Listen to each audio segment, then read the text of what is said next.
Hello, everyone, and welcome to episode 4 of Travel Talks. Firstly, I just wanted to say a massive thank you. So I started this project during lockdown just for something to do, really, take my mind off of everything mental that's going on in the world and give myself a bit of a focus. And the support I've got from everyone has been amazing. Last week, we hit 15th in the Places and Travel Apple podcast chart, which is just amazing to me. I'd never thought we'd even do that. So to do it after 3 episodes is just crazy. So today I'm speaking to Tubes, and for those of you who don't know, Tubes rose to fame on Soccer AM and has been on our screens for many years now. He started out by doing a character on the show called Peter the Test Tube Baby, invented by Tim Lovejoy, and then moved on to ask his one question and one question only, which became massively popular. But now he's moved away from that and transitioned to become one of the best football interviewers in the game. I met Tubes around 5 or 6 years ago when working on the Soccer AM YouTube channel, and he's been a great friend ever since. He's been so supportive to me in my career, and that's continued to being a guest on this podcast as well, so it's massively appreciated. In this episode, we speak about loads of things, starting out with his rise to fame on Soccer AM, and then moving on to him talking about how he fought off his alcohol addiction and how he helps people every single day to do the same.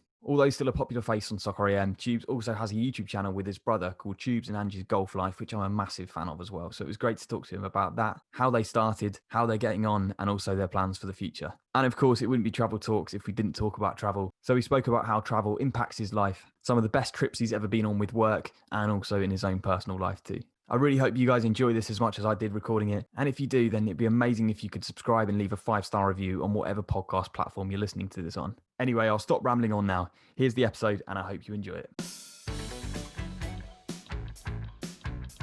I had my pants on, and my little tits were like flipping out, and they were putting this nappy on.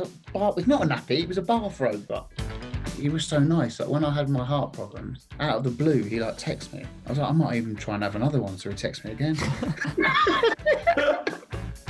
In Miami, it's full of them. You know, when people in a car get in a Ferrari, start driving around the block, going, just like showing off. I seriously, sometimes I'm sick in my mouth. We were on the new camp in trick shots. Can it get any better? I don't think that can be beaten, really. Tubes, mate, it's so good to see you. Genuinely miss seeing you around the office. How are you doing? I love you, mate. I remember M-Dog when you came into Sky about, when was it, 5 years ago? Yeah, about that. 5-6 years ago, and I said, this boy's going to go far, and you smashed it. You're a great guy and great at your job, and now you've got this on the go, and I'm on it, so I'm buzzing for you. Oh, you're a top man. Thank you, mate. Appreciate that. How are you doing? I'm good, mate. I'm good. Really busy, but enjoying life. The first, when all lockdown started at first, I found it hard. I'd struggled a bit, but then I bought myself a bike, M-Dog. I went to the bike shop, bought myself a bike, and basically turned into Bradley Wiggins. Yeah, you did well to find a bike. Oh, mate, seriously. So I walked in there, they went, what one do you want? I said, that one. I went, you sure? I went, yeah, I want that one. Took it out, went boom, straight up Box Hill. Loved it. Quality. So you've been feeling better with lockdown then? You're kind of getting used to it almost? Yeah, absolutely fine. Now that I can play football on a Sunday and I can play golf, which is massive for work-wise and pleasure, I'm absolutely fine with it. So it's obviously, it's worse for other people. And it's just a weird time, isn't it, mate? A really weird time. But yeah, I'm all right with it. It's good. Yeah. Very, very weird time. So before we started talking about travel and how travel has kind of shaped your life, I wanted to take us all the way back to Soccer AM and how you got the job on Soccer AM. Okay, so what happened was work experience, basically. When I was 15, my mum used to teach Martin Tyler's children at school. Okay. So mum spoke to Martin Tyler and said, is there any chance you can get Peter, that's my real name, Peter, a week's work experience at Sky? And he was like, absolutely no problem, Mrs. Dale, Janet. So Martin Tyler, it's all down to Martin Tyler that I started at Sky. And then I actually walked, they were like, so this week you're going to be on Soccer AM. I was like, oh my God, amazing. Like, and this is when no one really knew Soccer AM, but my Uncle Steve always used to say, well, you got to watch this program. It's called Soccer AM. It's on Sky. So I used to go around to his house because I didn't have Sky to watch Soccer AM every Saturday morning. So all of a sudden, I walk into the office and I see Lovejoy, Fenners, Sheephead, Gooner in the gallery, who's sadly passed away now, but Andy Harris. So he was like, oh, they're Rocket. Rocket had like some rascal dyed blonde hair with an Adidas earring. I'll never forget it. Mate, what is this? But he was like a big star, wasn't he? So Rocket, because he was on every week and stuff like that. So the first week I walked in, and it was like, wow, I'm here. And basically, I just never left. I just worked for free for 4 years, coming in every Saturday, just making teas. I was bloody good at making tea by the end of it. Yeah, I had all sorts of techniques going on. So yeah, never really left. And then I was like one day away from going to university. I was going to go to Canterbury Christchurch. God knows what would happen to me if I went to university. Christ, that could have been an absolute car crash. But yeah, and then I got a call from Tim Lovejoy, and he said, "When do you go to university?" I said, "Tomorrow morning." He went, "No. You know, you're not. No, hang on, give us an hour or so." Then I got a call from someone called Pippa, who used to work at Sky, and she said, "I've just had Tim Lovejoy on the phone. Do you want to start work at Sky tomorrow? You're the runner in the sports library." And I was like, "Well, what?" I said, "Well," I was like, yeah, cool. So I phoned up the university. I went, "I'm not coming tomorrow." They were fume boat. Wow.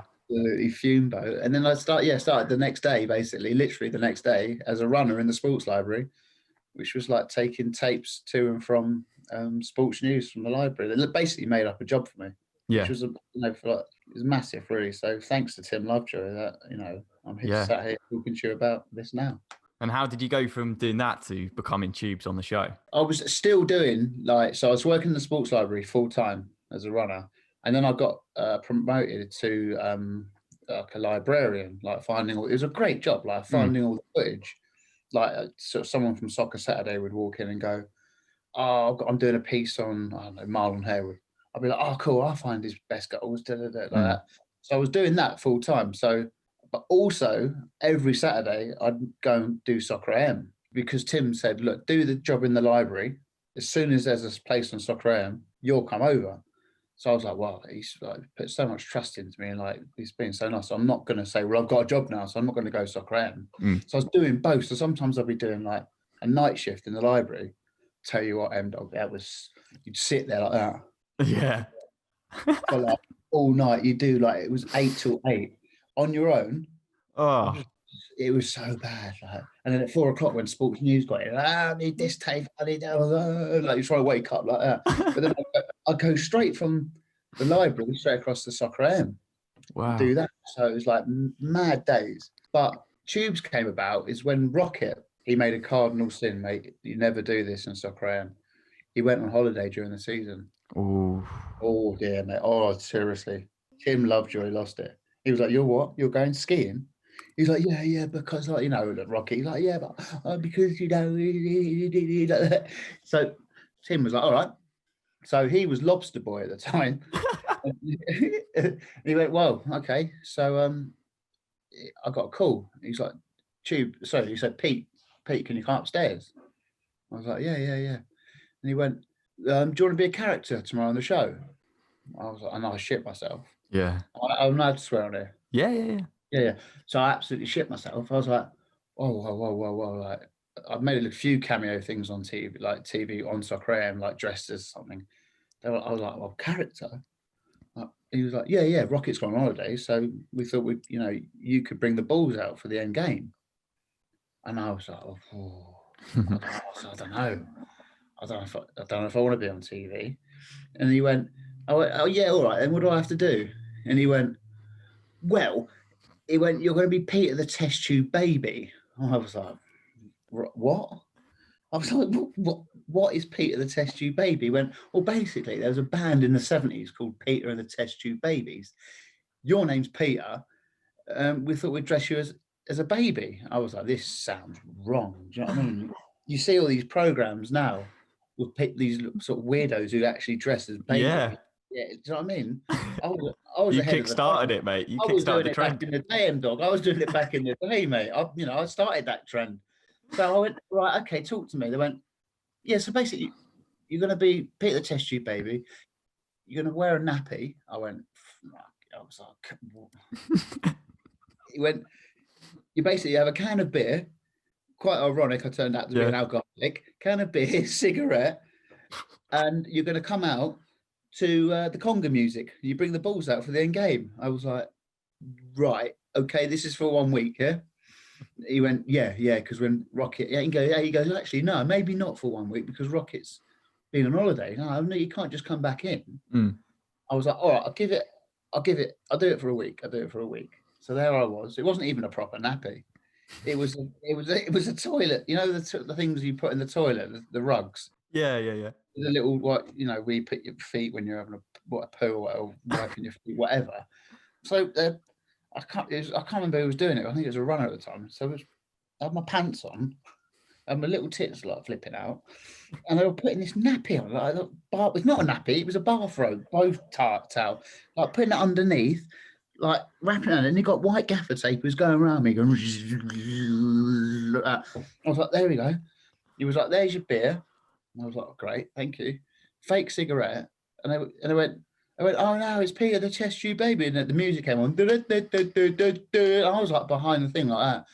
I think Fenners and Sheephead were warming up as with the Russians, they used to have the track suits. Yeah, They're yeah. doing all the stretches. They were like, come on, go. And I was like, I just walked out like the big, massive, hairy baby. And everyone was like, this is genius. I'm like, it's not really, is it? It's just a grown man in a bath towel. And they were like, this is brilliant. So anyway, that was Peter the Test Tube Baby. They had a public vote the week after when Rocket got back. Do you want Lobster Boy, or was it Heidi? I can't remember what it was, Lobster Boy or Heidi, or do you want Peter the Test Tube Baby? They've only gone and voted for Peter the Test Tube Baby. Love it.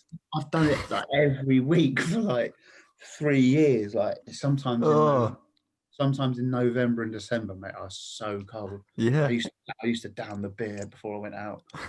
I was like, basically, I mastered the art of the conga dance in a nappy, so it was good. Yeah.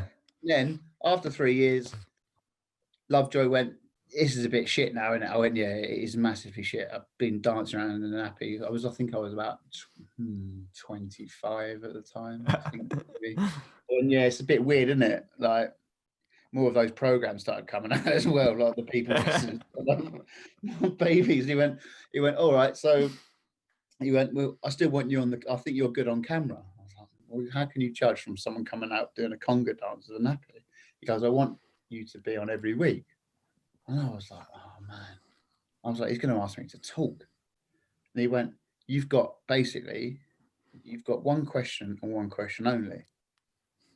I went, what? You want me to ask a question? And he was like, yeah, to the guest. You come on and you've got one question and one question only. Oh, mate. He told me that, yeah, at the end of the season. He goes, as of next season, you'll be doing one question. So I had the whole summer, mate, that summer. Just thinking about it. I was shitting myself. I was like, I'm going live on television. I'm going. And he was like, you can do it. I said, well, what sort of question do you want? He was like, you do what you want. He goes, but you've got 3 attempts. So 3 strikes. If it's poor, you're out. So all summer, I'm like, I never thought as a youngster I'd be on TV, let alone dressed in a nappy and doing a conga. But now I've got my own little segment. I've got to go and ask a question. And he went, do what you want. All right. So I remember it like all summer that I was like so nervous. And the first show was with Frank Worthington. Do you remember? A legend of football. Yeah. Back in the day, he was a bit of a player, but he was a player on and off the pitch. He had a good time off it. So I thought, I'll be a bit clever, trying to be a bit funny. I just walked up and I went, wear a shirt and some trousers. I was like, okay. I had like those massive sideburns, like awful barnet, looked like a scarecrow, Wurzel Gummidge. And so I walked up and I've gone, all right, everyone's gone, all right, what's your question, Tubes? I'm like, all right. I'm literally like that. I went, so Frank, did you score more on or off the pitch? And it just went silent. Tumbleweed, like. Frank Worthington went, yeah, probably, on the pitch. And I just walked off. And I was like, I went to the back of back behind the studio. I was like, got cringing, like, no. I was like, I don't want to do this anymore. I don't want to be on TV. I don't want to be on TV. I thought, stop. So he was like, I'm not going to tell you, you've got 2 more goes. I was like, all right. So I thought, I've got to do something different, not just try and be funny because I'm not funny. So I was like, right, okay, I've got it. I said, I've got brought up in like Epsom and like Cobham, which is quite well to do. Do you know what I Yeah. mean? So I used to go to school, like I used to go to school in Epsom. So there were some like tough kids, like quite, but I've always been brought up pretty well. Like, so I was like, I wouldn't say posh because I'm not posh, but like, dad did all right in the money market. So we've had quite a nice upbringing. But Yeah. I used to go to school with people like me, but we're like speaking like that. You get me? Like Yeah. that. And I was like, hang on, you live down the road in Cobham. This. He was like, oh yeah, that's sick, mate. And I was like, oh, okay. So I thought, I'm going to use that from my mate Tarquin, who keeps speaking weird. I'm going to do that, and I'm going to go on and say like, who's your question to? And I'm going to do a little rap or a little silly saying beforehand. I thought this could absolutely die on its arse, but it can't die on its arse any more than it did last week with Frank Worthington, because that was the worst thing that's ever happened on television in the history of television. So I think I can't remember who it was. Actually, I think it was Razor Ruddock and Ricky Hatton on together. Oh, that's a scary one. It was a scary one because Ruddock's like, Yeah. Ricky Hatton's obviously hard as nails. So I've gone up and I've gone, oh, who's your question to? And I can't remember who I asked, but I just to say for the story, it was Ruddock. I think it was Ruddock. I went for Neil Ruddock. He was like, cool. And it all went silent. I was like, this is do or die, do or die.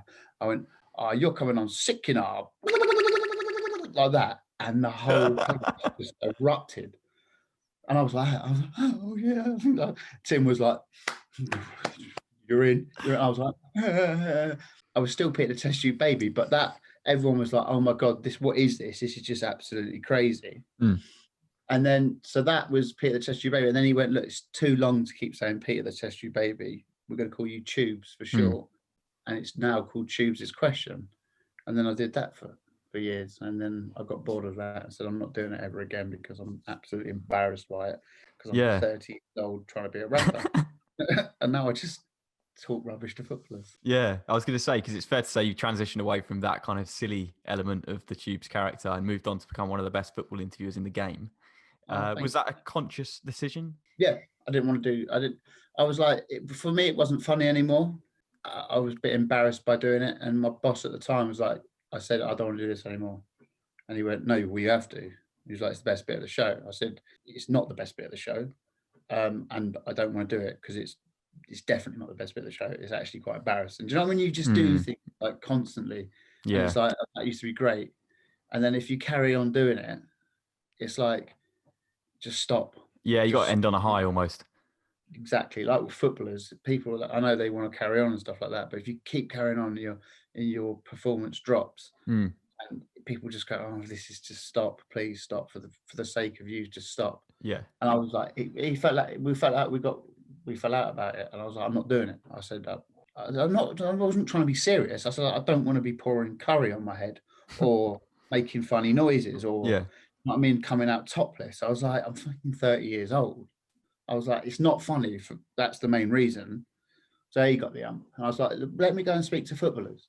I said, I'm not going to turn into, a reporter about a big game coming up. Let me just go and speak to them about them and about life. And, I want to find out about the actual person, not about the big game coming up. Do you know what I mean? And he was like, all right, will you do a rap to them? I was like, I'm not doing a bloody rap. I don't want to do a rap. I'm not doing, my rapping days are over. I've been dropped by Death Row Records. I'm not doing it. Ending on a high.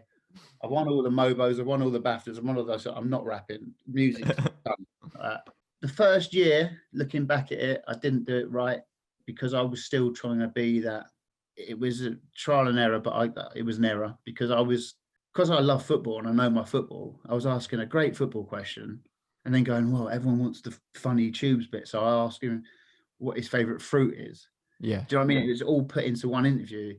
And looking back at it, it wasn't very good because you were like, oh, cool. You've got like him talking about, his life and how it all started.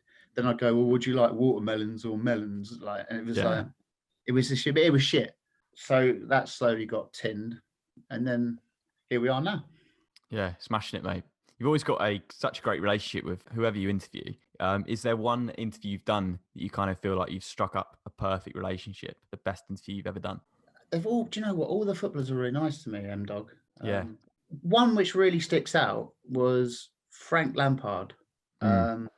when he was returning to Chelsea as a Man City player. And I'd never really spoke to Frank. And I was sat in a pub with Jody Morris after a Soccer AM show. We went on a bit of an all-dayer, which I used to do quite a lot, most all weekers. And I was like, I'd love to interview Frank. And they're best mates. Frank Yeah. and Jody are best mates. They have been since football, young days in football. And he went, well, I saw that. So he texted him there and then. And then it was wicked. Frank came back and was like, tubes on. He was like, yep, absolutely. Love his work. Let's do it. Amazing. I was like, oh, wow. So I was like, so then Frank started texting me, going, yeah, Jodie's part. I was like, this is mental. I was like, this is so cool. Like, one of my heroes. He was like, let's have a proper chat, shall we? Shall we have a proper chat? I was like, yeah. He was like, I'm up for it. Let's do let's do a long one. So it ended up being like, it made it like an hour, or was it a half an hour? Can't remember. It was another half an hour show for Sky Nice. about Frank Lampard and his career. It was obviously, he was a bit like, oh, do you know, how will I be received at Chelsea, like going back because I've left and Man City. And for me, that was one that sticks out, because it was like people are taking me seriously now as not that guy who's, going to try and rap to me. Mm. And it was like an hour. We sat in a really posh restaurant in Manchester and we just spoke about his whole career, and it looked good. The whole interview looked good. Yeah. And it was, for me, it was like, this is quite big, because it was like an hour program. And after, like, I love that. It's done me massive favors, like talking about coming back home to Stamford Bridge. And for me, that was probably one of that sticks out, definitely. Awesome, man. You spoke about when you were doing the one question only, about how nervous you got. I assume you don't get nervous now. Not as much. No, not really. To answer your question, no, not really. No, because I know I'm in control. Do you know what I mean? I know what I want from the interview. I've done my research, and like if you with the one question only, you go in there, you're trying to be funny. Mm. Do you know what I mean? It's an act. Yeah. So you've got you've got to remember the rap. Yep. Because if you muck that up, it's done. Yeah. More importantly, you've got someone like Denzel Washington alongside you going, right, what's this idiot going to do? And you're going to go in there and try and rap it. It's just a whole build up to it. I'd like with the one question only, you'd sort of like sit there and like, you'd just do the stare, wouldn't you? Like, yeah, and at some point it just gets awkward. And see how long it could go on for. And it was just the whole thing. It was like I'm not a rapper. I'm like, it's like, and it was awkward. Like, especially sometimes with like females, like Jessica Alba for once. I just stared for ages, going, I don't know how you did that. I know it, and I don't know how I did it.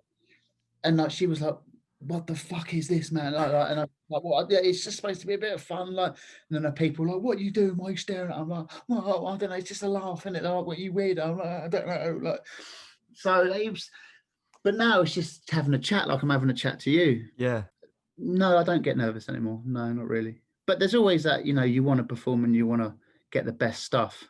I do sometimes leave an interview, not nervous or anything, like I haven't got enough there. Like, I wanted something. I'm always pushing to get something that no one's had before, which is quite a lot of pressure on yourself. That's why you're one of the best in the business, mate. You're a perfectionist, always striving for the absolute best. Well, I like different stuff. I like to learn stuff about the actual person. So I wouldn't say I'm one of the best, but I do things differently, I'd say. Yeah. You're one of the most down-to-earth people I know. Even, like, forget the fame that you've got in your life. Like, one of the nicest people I know. Whoever I speak to, whoever asks about you, I literally can't stop singing your praises. Do you credit that to maybe an upbringing or any advice you were given at the start of your career? Upbringing, probably. Dad, rest in peace. He was always like, he was like, really like just nice to people. Do you know what I mean? Maybe sometimes too nice. Sometimes I feel that people like with my dad, like he wouldn't go in and go, like, he was in the money market, and there's some of his friends were like minted. Do you know what I mean? Because they were ruthless, whereas my dad wasn't. So I thought, not take advantage, But sometimes I think some people are like, oh, he'll do that. Do you know what I mean? Yeah. Like he'll, you know, and it's like, that's something I've come stronger with, especially with giving up the alcohol. It's a weird sort of how it's sort of combined. But now I'm a bit more like, no, I've got to be like, no, yeah, yeah. Instead of just saying, yeah, yeah, yeah, yeah, I could try and please everyone. Mm. But it's upbringing. It's the upbringing, and I don't think it's hard. I think the easiest thing in the world is to be nice to people and have manners. Mm. And I also don't understand, whereas people, there's quite a few of them at Sky. We're not going to go into names, but you know, they get into television, and then they think, wow, I'm better than people. You're not. Mm. It's a job. Yeah. Everyone, for me, everyone is equal. Whether if you're on TV, or you're doing the sound department, or you're the cleaner, or you're, I don't know, the parking attendant. For Yeah. me, everyone's the same. It sounds like always being like cool. That's what I generally believe. No, I know I you don't believe that. just because you're on television, you're better than anyone else, and that's my pet hate. So if I ever got like that, I would want someone to go tell me, but I don't think I ever be like that because I despise it so much.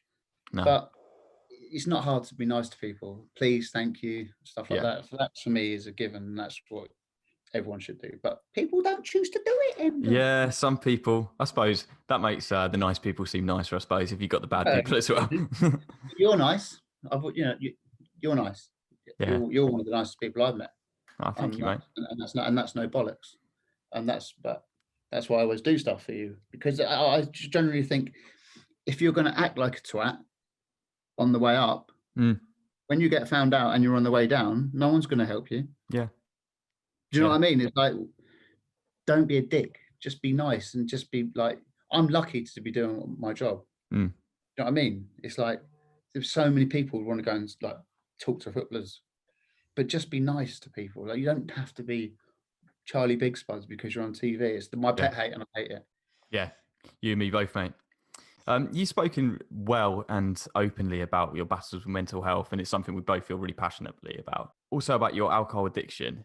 I wondered, was there a message you had for someone, perhaps, especially in these difficult times, who was going through something similar? Absolutely. And when you say battles with mental health, I think the mental health with me, personally, was related to the drink, was connected in some way. Mm.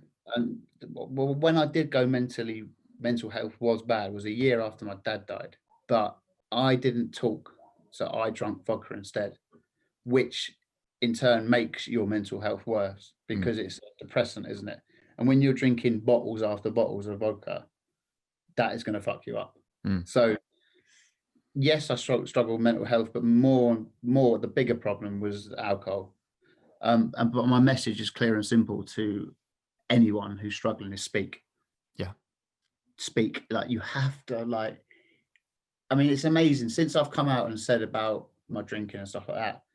The amount of people, and I'll try and get back to every single one. And I'm not going to lie, I haven't, because I literally can't, because there's so many. Like,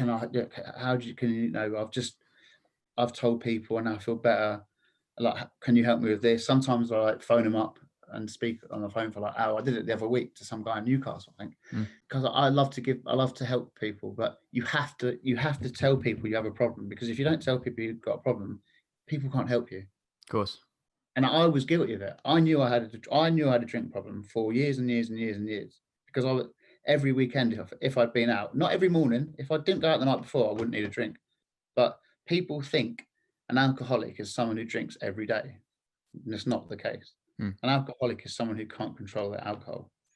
So it started off with me being the binge drinker. Do you know what I mean? And Soccer made a joke of it, going ban tubes from your pubs. But yeah, you pull that face battle, but no one knew. Do you know what I mean? It's like, looking back, it was like, fucking hell, that's bad.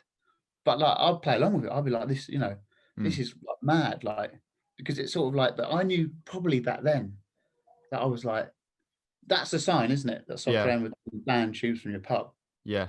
That's the reputation I had. So, but I knew I had a problem probably a year after my dad died. So every time I go out on a Saturday night, I'd make sure on the Sunday I had a pick me up, or what I call it. And if I didn't, I was in trouble. Like, sometimes I'd be like trying to get out at 5 a.m, going down trying to find off licenses. It was like mental. Yeah. But so I knew for ages. But as soon as I went, enough's enough, bang, let's, this is not working. I'll be dead. Yeah. And more importantly, I'm upsetting my family. Yeah. So I was like, this. So as soon as I spoke, everything was like, vroom. You know what I mean? And everyone was like, all my mates were like, well, we knew, but we didn't want to save. So they were great. Mum straight away was happier, which made me happier. Like, do you know what I mean? I've ruined so many sort of relationships, like with like girlfriends and stuff like that, because I was a liability. Not a dick, but just a liability. Like, is that your boyfriend over there fucking can't talk? Do you know what I mean? It's like I lived for years like that, and it just got out of hand. So my advice, if you think you're struggling or you're struggling, tell people, because people will help. Yeah. And you feel so much better. And also get something else to do. Yeah. Do you know what I mean? So like my whole life changed because my whole life was revolved around drinking. It's sad but true. I was like, I look at the Chelsea fixture list. I've got a season ticket at Chelsea. I'll be like, yes, Sunday game. That's so I can go out Saturday night. Can carry on the sun. Saturday afternoon, great 5:30, great straight across to the Grasshoppers, the pub, opposite Sky, and everything was like, I was like, what interview? So I've got an interview on Wednesday, so I won't go out Tuesday, but there's a train journey back from Manchester, so I can have a few cans and then go to the pub at Victoria, or was it Euston, London Euston?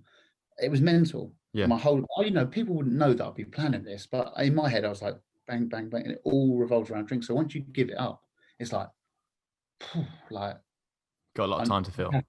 Massively amounts of time. So go to the gym, like play golf or like go walking, just do something, cycling. So you need to, but the most important thing is talk. Yeah, I completely agree, mate. It's like a massive weight off your shoulders every single time. You mentioned golf there, and I think that's a nice segue onto your amazing golf channel, one of my favorite YouTube channels. First videos I see every single time I see them on my home feed. Thank you, man. How did you get into golf? When I gave up alcohol. Yeah. Was it your brother who introduced you? Big Ange played it a lot more than me when I was younger. He was good. He still is good. He's having a bit of a rough patch at the moment, which is good for me. Sometimes yeah. And you're getting better as well. I played before. I did play before when we like going on holiday, but it's not something I did run a regular because I was out most of the time. Off me nut. But no. As soon as I gave up alcohol, I was like, right, what's the perfect thing to get out and about, see my mates without drinking, and I just started getting right into it. And I'm an addictive personality, so once I start doing something that I like, I'll carry on. And I just love it, mate. I love it so much. It's brilliant. Do you know what I mean? Just get out. Yeah. You started playing. Yeah, so I've been playing a couple of years now, and it definitely in the last year just got the bug for it. And I feel like once you get the bug for it, you just can't shake it. Just want to get around in whenever you can, and it's just so good, isn't it? Getting out in the fresh air, chatting with your mates and stuff. Exactly. But don't get me wrong, it's the most frustrating game ever. Oh yeah. You can hit a shot straight down the middle. You think you're tight of the woods, and the next thing you're actually in the woods. It's like I don't understand.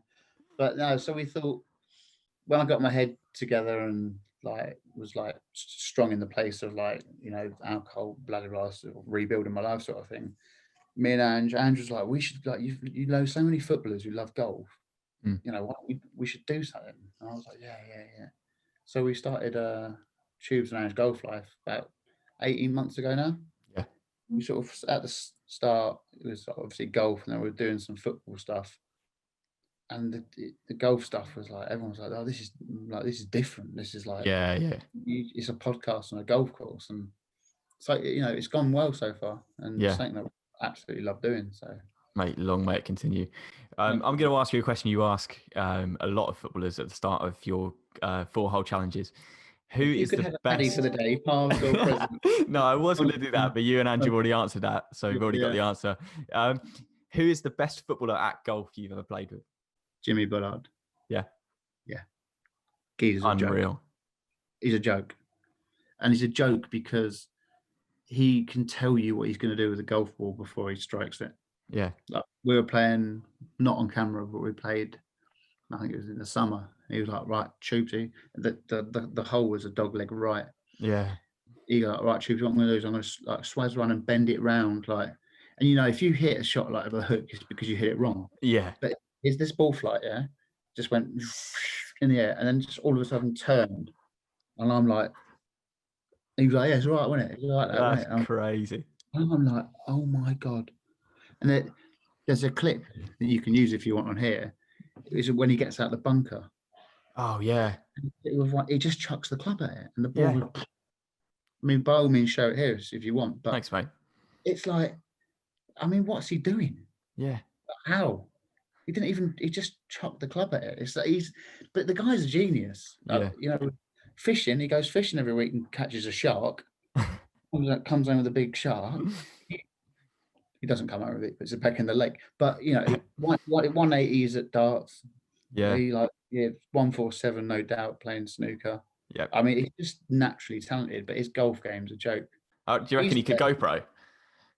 Well, I had this discussion with him, and he said, "Yeah, I probably could, but would I make any money? No. Yeah. Would I spend half my life traveling up and down the country and abroad to make no money? No. But yeah, I could be a pro." He said, he goes, my level, scratch golfer. He goes, I'm good. He goes, but he sometimes plays with Molinari. Wow. And he just says, he just goes, the level in class is like me, Vauxhall Conference, their Premier League. He goes, it's so vast how much better they are. Yeah. He's like, you know, I might get a bogey. He's like, if I did that against this lot, you're out. You're not going to win. Yeah. They're just so good. He goes, I think that's probably the hardest game in the world, you know, to make it pro at. Do you reckon? I'm gonna put it out there. Yeah, I reckon as well. It's like the standard. I played the other week with a guy who's on, I think, the Amiga tour, which is like the third. I'm pretending I know about golf here. I don't. I think it's the third tour down. Yeah. Okay. The one where you don't make an awful lot of money, but you can build yourself up. This guy finished 14 under. Oh my God. And I was like in awe. And I was like saying to him, like, what? I played with Beef and Matt Fitzpatrick on the channel, and you're just as good. Yeah. He's like, yeah, but it's just, you know, can I do that in big tournaments? The pressure. Yeah. Now, he's doing that with me because, you know, I'm making him birdie dance and stuff like that. You know what I mean? Yeah. But can he do that in a tournament with the TV cameras there? And he was like, yeah, I probably could, but it's like you have to play well at the right time to get the points to go into the different tour. There's so many excellent golfers that to make it to the top and be like your Rory McIlroys, your Tiger Woods, your Shane Lowry's, whatever, it's a freak of nature, really. Yeah, and I suppose with golf as well, you're on your own. There's nowhere to hide. Whereas at least with a footballer, like you see footballers go like on dry spells of like perhaps being a striker, not scoring for like 10 games, but their strike partner's banging in the goals. Golf, you're on your own. That's exactly my point. Yeah, you've nailed it. You're on your own. So you can't go, oh, it's because he didn't pass to me. Yeah. So it's all down to you. You've hit one in the water and ruined your round, and you're qualifying for the next Open, whatever, because you put it in the water. Yeah. You can't say, oh, I've had a bad game, but tell you what, he was awesome next to me. Do you know what I mean? Or I assisted him. He got no hiding place. So hard. Is there a bit of advice, the best piece of advice you've been given by a footballer whilst doing one of your 4-hole challenges? Matt Letizia gave me some really good tips. He really did. It was like something to do with the way I think it was with the way I do my feet, or the way I. Oh yeah, I remember actually. Yeah. Yeah, he was excellent. He really helped me. Jimmy Bullard's always helping me when I play with him. He's like reading the greens. The problem with me, M-Dog, I don't even know what that is. Yeah. But what I'm going to start doing though, we're going to start doing something on the channel called single figures, and I'm going to try. Me and Ange are going to try and get ourselves down to single figures. Wow. But with the help of people like Jimmy Bullard. So I will go and learn that thing. Nice. Properly. Because when he was telling me, I was like, yeah, I have no idea what you're talking about. But I want to do like a good, like half an hour piece, 45-minute piece of like what it is, how you do it. That'd be class. So that was, that could be the best piece of advice, but I didn't know what he was talking about. Yeah. Do you know what I mean? Because all the pros do all that and with their feet and stuff like that. Who else? Do you still putt like Jack Butland? Yes, the pendulum. Yes. Jack Butland really helped me. And Razor Ruddock really, really helped me bizarrely, apart from telling me mental stories and pricking around. He said, hold the club, yeah, but I think it's a tube of toothpaste. Yeah. And he said, so don't hold it too tight. You don't want the toothpaste to come out of the top of the club. And you know what? He was, because I was proper gripping to it. And he was like, you've got no maneuver, you can't maneuver properly. But he said, right, it's a tube of toothpaste, just nice and hold it. And that do you know what? That's probably up there, because I used to rack and grip it so hard, and it really calmed me down. But I need to learn golf properly, like how to hold it properly. I don't hold it properly. Hence why I'm never going to get down to good. Have you had any lessons? I had a couple, two, I think, years ago. But they tried to change my grip. Yeah. And it felt alien, so I just went straight back to. I feel like you're back to square one with that. You know what I mean? So if I want to get better, I've got to learn properly. I love seeing you and Ange just like having a laugh, and you could just tell that you're just being completely yourself, and it's so good to watch. What is it like working alongside your brother? The best, mate. Yeah, I love it. It's not like this, isn't it? It's like the cameras aren't there. Yeah. Obviously, we answer some questions that the people kindly send in, but all that, we just talk shit. You know what I mean? If you came around now, we just start talking nonsense, and we just do that. There's no point pretending. Well, that's another thing we're going back to. When you kindly said I was a nice person, there's no point pretending to be someone that you're not. Yeah. So, I mean, so if me and Ange go on there and like we start going, oh no, we'll take that shot again, or put it on. What's the point? Yeah. What is the point? It's like, who are you kidding? You're only kidding yourselves, because or trying to like pretend we know about loads about golf and stuff like that, or like we're really good at golf. I think that's the beauty of it, is it's people who aren't very good at golf can hit a great shot, or then shank Lampard into the. But you know what I mean? It's like, that's what we do. We don't deliberately hit a bad shot or deliberately hit a good shot. We just play golf and talk nonsense. And you know what? And it's a massive thing for our channel, that it was, because I was like, why on earth would anyone want to watch me and my brother play golf? But the only reason we started doing it was because of COVID. Yeah. Because we couldn't film with people. I couldn't phone up, I don't know, John Terry and say, can we go do 9 holes and film it? Because you weren't allowed on, you couldn't mix with people outside your house and stuff like that. I was like, come on, just give this a go. We'd just go on the golf course and me and you film it. We'd do a golf vlog, as they call it. Yeah. And the response was mad. It was like, this is brilliant. I was like, I remember watching that first one and being like, this is the way you got to like go. Yeah. It's just class. And like, I was astonished. I really was. And I'm not just saying it. I was like, wow. I was like, people are going, they were like, this is class. And I was like, well, that's another string that we can add to the channel. And we don't have to rely on getting a footballer or an actor. Do you know what I mean? It's massive for our channel. Like, obviously you've got to switch it up and stuff like that. But, 1 week we do a footballer, 1 week we do me and Ange, and then we're going to start bringing other stuff into it. But it was massive. And looking back at it, when I look back at some of the videos, I don't watch them back in general, apart from checking like they've been edited. But, they are quite funny. They are. It's like, because Ange, you know what? Ange is well funny. He is proper funny.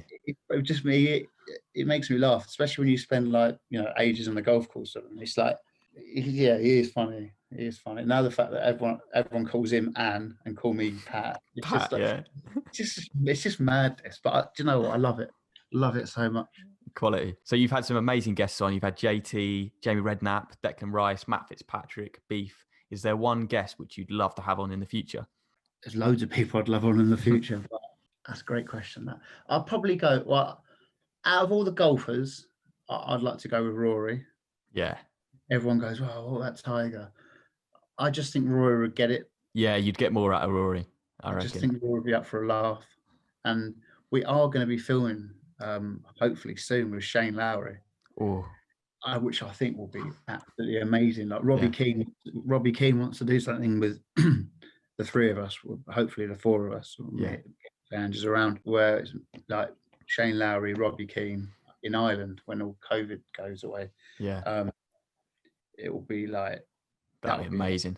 Shane Lowry looks like a proper cool guy. Yeah. But the Premier League one, the one I would probably most like to would probably be Rory. Yeah. Footballer wise, Now I would say Gianfranco Zola, but he's Yeah. gonna do it. He's gonna do it. So it's Oh, is like he? it's not one that I can't get. Yeah. He's gonna do it, which That's I amazing, mate. will just be like, wow, because I love him. When he came on Soccer AM last year, I was just like, you're right. He's such a legend. Yeah. He's such a legend, and he was so nice. Like when I had my heart problems, out of the blue, he like texted me. Wow. I was like, that is wicked. I was like, I might even try and have another one. So he texted me again. I was like, he was like, I was like, I was like, this is so nice. He was so lovely, and he was like, I hope you're okay. Oh And he's man, always that's so nice. always been so nice to me, Gianfranco Zola, and he's like my hero. Like him, JT, Frank Lampard, and Yeah. but yeah, it's like so him. I love, but like we've got some interesting ones coming up. To be fair, like Craig Bellamy really wants to do it, Yeah. Oh, and that'd I be an absolute I laugh, just wouldn't it? think that would be amazing. Like Craig Bellamy, like so that would be cool. Like, but yeah, Gianfranco Zola's the one. Yeah, I mean Didier Drogba would be amazing, but he doesn't play Or golf. is he not? Maybe. Are you finding that people are coming to you now as much as you're going to them and asking, do you want Yeah, to come on? it's honestly, mate. I don't want to keep banging on about it, but it's incredible. Like the response we've had. Yeah. Um, like everyone's like, "Oh, let me do that," or an agent contacts like, "Would you want to do golf with so and so?" And I'm like anyone, yes. Yeah. Like it's wicked, and like people are like, "Oh, can I do that again?" Like Deck Rice is like, Yeah. "Yeah, can I do the 14 club challenge as well?" Like I'll come down and like, "Yeah, all right. What about the 9-hole vlog? I'll do that as well, so I can shout divot Origi and all that." It's like it's meant. I love Deck Rice. Deck Rice He's is so class. nice, such a good bloke. I actually saw him yesterday at West Ham. Yeah. I got him a motor caddy. Motor caddy wanted to Oh, send yeah. him a motor caddy, and he's got a better one than me, the bastard. Oh, His one's got an iPad on the I was front. going to And say, all, has he got Glenn Hoddle's one? he's got Glenn Hoddle's one. I've got the little Nokia on the old. You need to upgrade, mate. Exactly. If they're sorting out Glenn Hoddle and Declan Rice, what about Tubesy boy? Eh? Yeah. Long overdue. Yeah, but no, it was funny. We had to lob it into his car yesterday. But Quality. yeah, a lot of people want to do it, and like James Madison wants to do it. Mason Mount wants to do it. Wow. So That's so good, man. Billy Gilmore. Yeah. I'm intrigued by Billy Gilmore. I think Yeah. he's such a great player, and he's such a nice boy. I see him the other week. Actually, he's such a nice bloke. So he'll be great on the 4-hour challenge, I think. So yeah, so it's looking good, mate. It's looking good. Oh, mate, long may it continue, and yeah, straight to 1 million subscribers in no time, I reckon. Yeah, well, the subscribers, like you're one of the you're a huge whiz, you know all the stuff. It's 80,000 good after 16 months.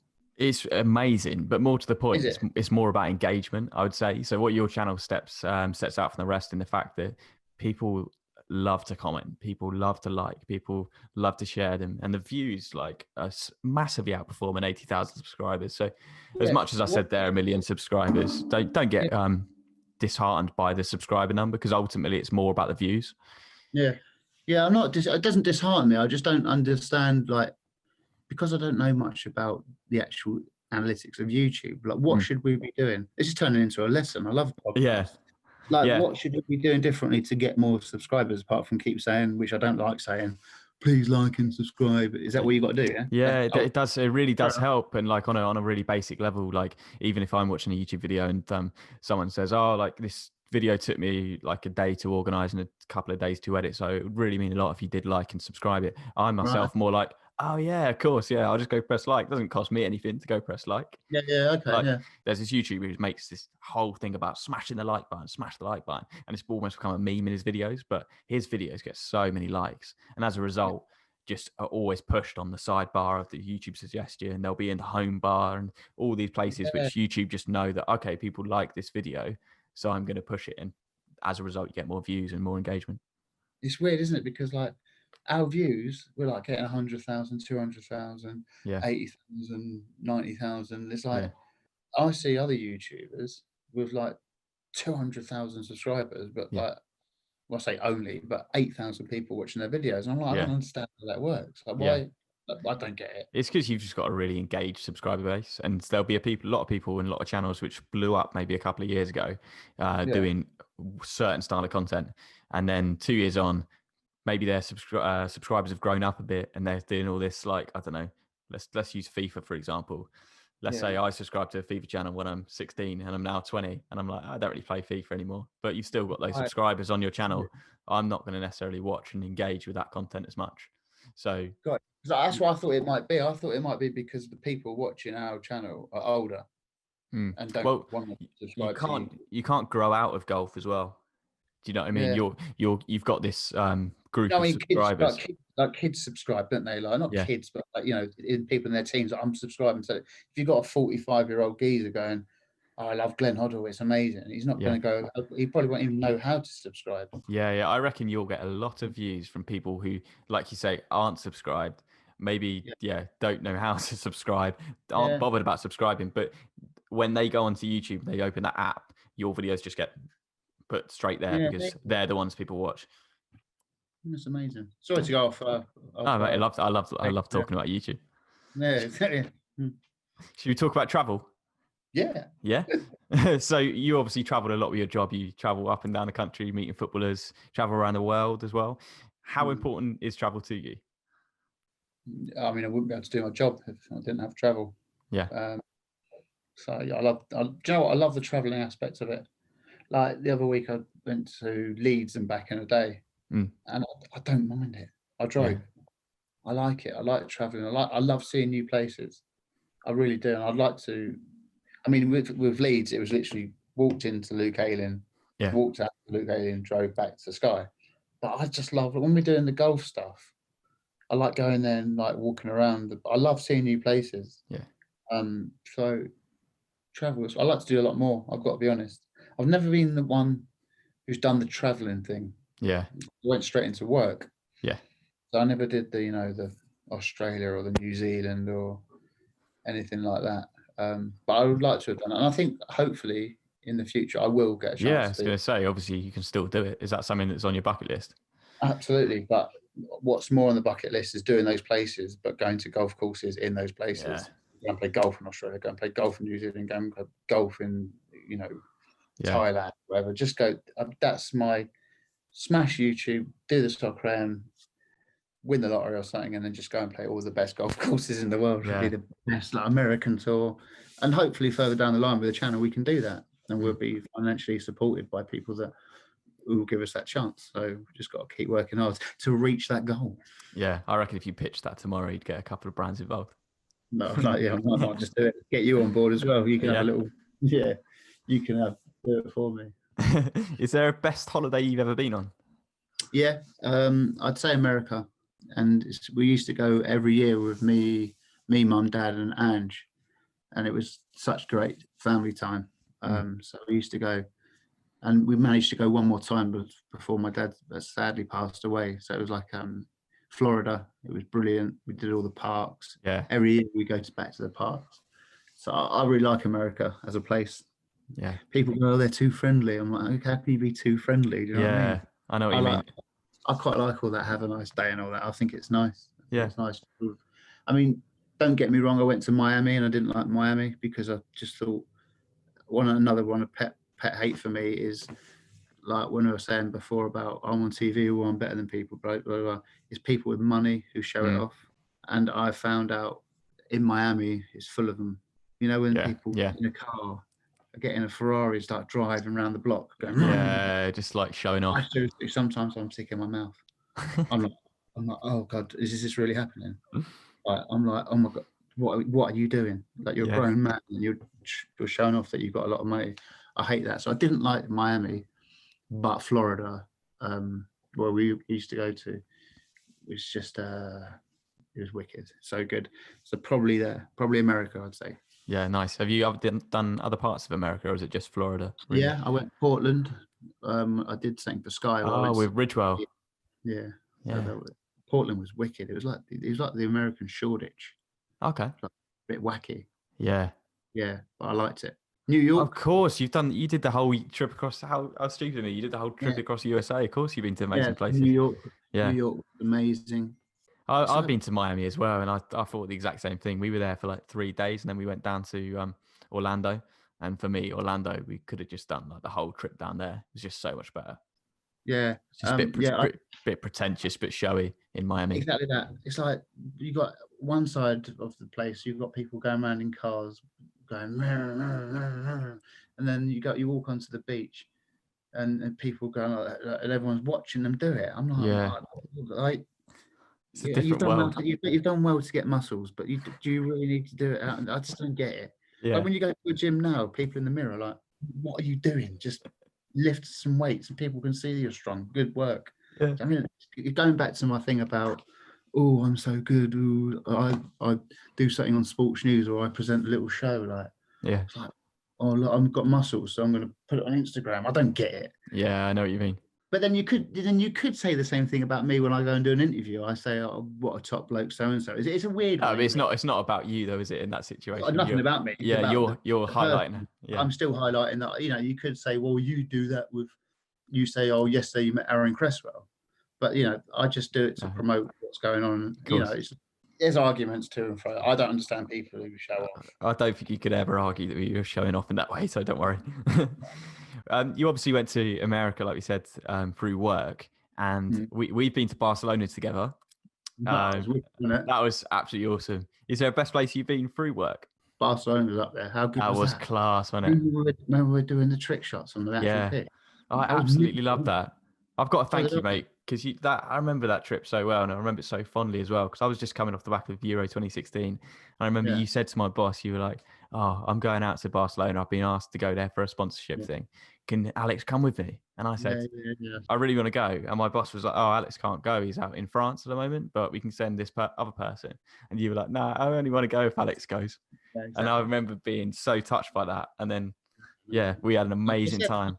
Big fan of yours, mate. Always have been, always will be. Yeah, I said, I'm not going if M-Dog doesn't come. They were like, oh, all right, we'll get him back. I was like, it was wicked. Do you know what? Now you mention it, with work, that's up there. Yeah.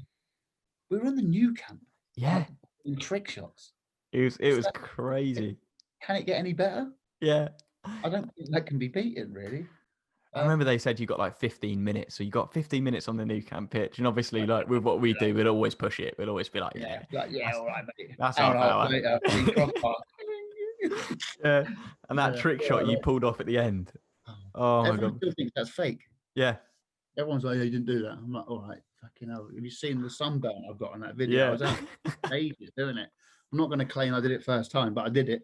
Yeah, I remember color grading that and sending it to you, and you were like, "Anyway, you could reduce the red a bit," and I was like, "Yeah, I'll try a bit." Yeah, we'll try. I was so sunburned. Yeah, and you had like I remember you had 2 footballs. It wasn't like we had a load of balls out there. We couldn't fly footballs over. You had 2 balls. You were taking your shot. They didn't want us on the pitch in the first place, so they just lobbed 2 balls. Deal with that then, mate. Absolute killer tomato running around after his ball burns for another room. But I mean, I don't think you can get better than that. Through traveling with work, playing on the new camp, and having a laugh with you, that was up there. But the American trip was amazing. But you say with work, I haven't done a great deal of traveling abroad with work. I once sat on a rooftop with Pepe. Yeah, I was going to talk about Pepe. Yeah, that was random. He was lovely. But that was really random. It was a hotel rooftop overlooking in the Madrid city centre. What's it like interviewing a footballer when you don't speak the language they're speaking to you? Shit. Utter bollocks.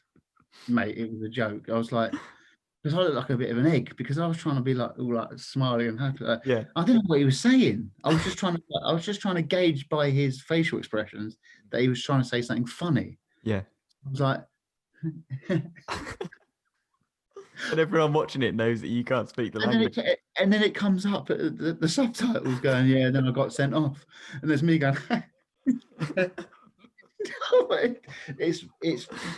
it's awful. Like the other week, I was at Chelsea, waiting to interview Zychek, Yeah. And this guy walked in, was like, "Oh, hello, I'm here. I'm the interpreter for the interview." And my face dropped. And I went, "What?" He was like, "Yeah." I was like, "Hang on." He went, "You're doing Bernard Mendy, aren't you?" I went, "Oh." I was like, "No, I'm doing Zychek." He was like, Oh, sorry, so I'm in the wrong room. I was like, yes, you are. I'm like, yeah, Oh, get gone. mate, it's the worst thing ever. It's pointless. Yeah. There's no point in there. You might as well not even sit in the shot. Mm. You might as well. And I did say, like, so I don't want. Doesn't matter that I'm on the telly. Mm. I could just sit up behind the camera and do it, because Yeah. it was like, and everyone commented on it, rightfully so. Just go and look at Tubes trying to like get involved with the conversation. He has no idea what they're saying. It's all. It's You all. got to do it though. You're in an awkward position there, I reckon. You just don't know what to do. Because if I'm going, what are you going to be doing? Just like, Yeah. Just, what'd you do? Yeah, never again. I hate it unless it's messy, and I'll deal with it. yeah, I reckon you could stomach it for Messi. Yeah. Is there a best golf course you've ever played on? It can maybe we'll do UK course, best UK course, and best course you played abroad.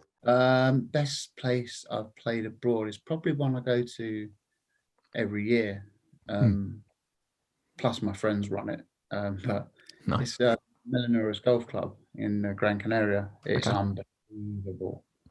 You might have seen it on the channel a few times. You Yeah, know yeah, what, yeah, like the sea overlooking it, and yeah, unbelievable. So that is definitely up there. Where else? Portugal's nice for golf, but yeah, again, I really travelled playing golf. You know what I mean, it's like, and that's something I'm desperately. But I'm doing two jobs. yeah. Yeah, football season. I'm soccer, and golf life on my days off. Yeah. So I can't do the. I'm just going to Dubai for a week because I end up being like Rocket. Somewhere I'll come back Yeah. else will be doing the interviews. Where have I played? I've not played in America, but that was when I was younger. I got a hole in one when I was younger. And Did you? I hardly ever played golf. And it was such a fluke. My dad saw it, which was nice. He couldn't Nice. believe it. And there was a couple of Americans down by the actual green on another hole, and they saw it go in. It was like, yeah! And I That's was what you like, want. it was the worst shot as well. It was absolute, like, Bernard Mendy, like, bent round, and it went in. But yeah, I played out there. That's nice. Some nice courses in America. But I'd probably say Gran Canaria, because mate, it's unbelievable. Like the fairways, the greens, Yeah. scenery. You're in a buggy, Oh, nice little ice cold lemon Fanta. doesn't Can't get beat. better, does it? Doesn't get better, dog. It doesn't get better. Golf abroad is the one, and it's easier because the grass is softer. Yeah. Yeah. Completely. I remember I went away in February to Val de Lobo in Portugal in the Algarve. Oh, yeah, that's good. Have you? Oh, Yeah. mate, so good. I remember coming away from that and like being like, that was amazing. And then it's only when a couple of months goes past, you're in lockdown, and you Yeah. go, I'd do anything to go back there and play a round of golf. Yeah, the whole T block. Yeah, Val de Lobo is good. Old course, new course. yeah, that one with the cliff, Yeah, it's a joke, isn't it? different levels. I parred that once, buzzing. Did you actually? Yeah, once, but I played it quite a few times. That's unreal, though. Yeah, the other one. Down on the beach. I lost so many balls on that cliff. Imagine being on that beach and balls just going zoom. Yeah, And like, whey. there were loads No, of people on that beach as well. no, that's crazy. What about in the UK? Is there a favourite course in the UK? They won last week. The Buckinghamshire with Glenn Hoddle. Okay, yeah. My God, I only played 4 holes. It was a joke. So nice, so nice. What else is there? I've played some good courses in England. Mm. Where I'm a member now, Fox Hills. I was going to say you remember because you're there quite a lot. Joined Yeah. there the other. Long Cross course is my favourite. That's beautiful. The Shire, you played there? No. Yeah, that's wicked. That's in Barnet, Okay. and it's incredible. Sevi Ballesteros designed it. The only course really? he designed it. He's made it so hard. Like the last 18th hole there's a river shaped as an S for Sevi, obviously. Yeah. But it's So you've got to get over it a few times. All around the green is the first where the S starts. Yeah. Goes all the way around, and it's like, wow. That's a joke. The first hole is a par 3 over water, a little island green. It's mental. I also love the Grove. Love the Grove. I've probably forgotten some. Belfry is amazing. I probably couldn't give you a favorite one because we've been so lucky to play so many through the channel and just because I like golf. Yeah. Awesome, man. And on to the next question. I'm a massive foodie myself, and it really defines where I go on holiday. Is it the same for you? Do you choose holidays based on like food and culture? No, not really. I base it on which ones has good golf courses. Yeah. No, I love all types of food. Yeah. So, I mean, if it was based on, if my travel based on food, I'd be going to Thailand every week. Yeah. Thai food's the one. But no, I don't really base it on food. I base Yeah. it on, the place, the weather. The weather's important. I don't understand people. I've got a few mates that say, "Oh, it's too hot. It's too hot. Yeah. It's too. This is unbearable." I'm like, as soon as it starts raining, he'll be going, "Where's the bloody sun in this country?" You know what I mean? It's like, Yeah. I love the heat. I love the heat. I like the sea. So yeah, I mean, I don't ask so much. Nice golf course. Yeah. Nice sea. Quality. Yeah. And is there a place that you could always go back to? Yeah, Gran Canaria. Go there Yeah. every year. Yeah. Every year. Quality. Last year we've not been because of COVID. We go there, and I'd go to America. I'd like to buy a property in America. Yeah. In Florida, and spend maybe a few months a year out there on a golf course. I'd like to do it. I'd definitely go back to America. Florida. Keep saying America. Florida. Yeah. I wasn't too fussed. Thailand was okay, but I picked the wrong place. I went to, basically, it was just had Burger King there and McDonald's. Oh, really? Too touristy. Oh, what is this? What have I Yeah. done? And that's when I was boozing, and I didn't like that. I wouldn't probably go back there. But then again, I went with an ex-girlfriend. I went to Koh Phi Phi. Okay. I thought it was amazing. Yeah. I loved that. I really, really enjoyed that. We were on like an island thing. We had to get a boat into the little town. That was lovely. I really enjoyed that, the waterfalls and stuff like that. Yeah. So I'd go back there. But if I had to choose one place I could only go to, it would probably be America. Nice one. And do you try to go to new places, or are you just happy kind of going to the same places over and over? I'm quite boring, mate. No, it's not boring. You kind of know what you like, I suppose. I'm single at the moment, so I think it would be different. In fact, it would 100% be different, because when I was dating, we used to go like St. Lucia, we used to go like Thailand. Every year we go somewhere else. So it's not from the not wanting of doing it. It's just like me, Will, Scott, Big Ange. Every year we go to an area. That's what we do. So if I had a girlfriend, then I'd be going somewhere else. I'd love to go to different places. Sri Lanka, I'd love to go to. Yeah. Love to go to places like that. But the last few years, I've just gone to Gran Canaria. Yeah. To play golf. So yes, to answer your question, at the moment, currently, I just go to the same place. Hard though, because of like, if I didn't do the job I did, I could probably go a week away here, a week away there. But because it's so long, do you know what I mean? And for 10 months of a year, you're basically solid work. It's like, right, we've got 2 months to do what we can. Those boys are going, when we go in Gran Canaria, because a week get sorted out. So you run out of time, and then again the football season comes along. So when I'm older, I'd like to go and see all those new places. Nice, man. And is there a particular holiday which means the most to you? Again, America, because it reminds me of my dad. Yeah, nice. That one basically. So yeah, America. Awesome. And a place which tops your bucket list? I keep seeing the Maldives. Yeah. I think I'd like to go there for a day. Yeah. I reckon it'd get a bit boring. Exactly.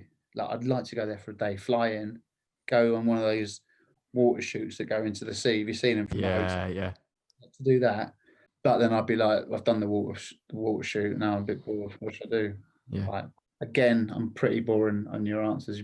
This probably get satisfied. I'd love to just go and play the best golf courses in the world, the top 100 courses, pick them wherever they may be, and just go and play them. So obviously the ones in America would be amazing places. So there's not one actual place, I don't think, but I'd like to do imagine my dream holiday would be go and visit the top 100 golf courses. Yeah. Have you played in Scotland? No, but we're going soon. Yeah, I was going to say that's surely one that's got to be up there. Andrew would be. Yeah. But like I said, I'd like to go and do the Masters course. Yeah. Out in America, do you know what I mean, and all that. What's the famous one that you? Augusta. That's what I prefer to go to Augusta than St Andrews, probably just because of the weather. Yeah, me too, mate. I mean, I just think it'd be wicked. Shorts on. That's an idea for you. I reckon you've got to go around with Ange playing these proper hard professional courses and seeing how you actually get on. Exactly what we've got planned when we have time. Exactly what we're doing. Oh, that'd be so good. Get proper handicaps, try and get down to single figures, and then go and pattern and take on. Love it, mate. Well, thank you so much for coming on, mate. Thanks for all the help you've given me in my career. Love you, and we'll hope to meet up again soon. Love you too, mate, and hope it all goes well. Yeah, cheers, man. Do that, legend. So there we go. That was episode 4 of the Travel Talks podcast with my good mate Tubes. I really hope you enjoyed it as much as I did. It was so good catching up with him. If you are enjoying the podcast, then leaving it a review on whatever podcast platform you're listening to this on would go a long way. Preferably that would be a 5-star review. And if you could subscribe as well, that would be brilliant. If you want to see more from the show, you can follow us on Instagram at Travel Talks Podcast, and even find some clips on YouTube too by searching for Travel Talks. Thanks as always for listening, and I'll see you all next week.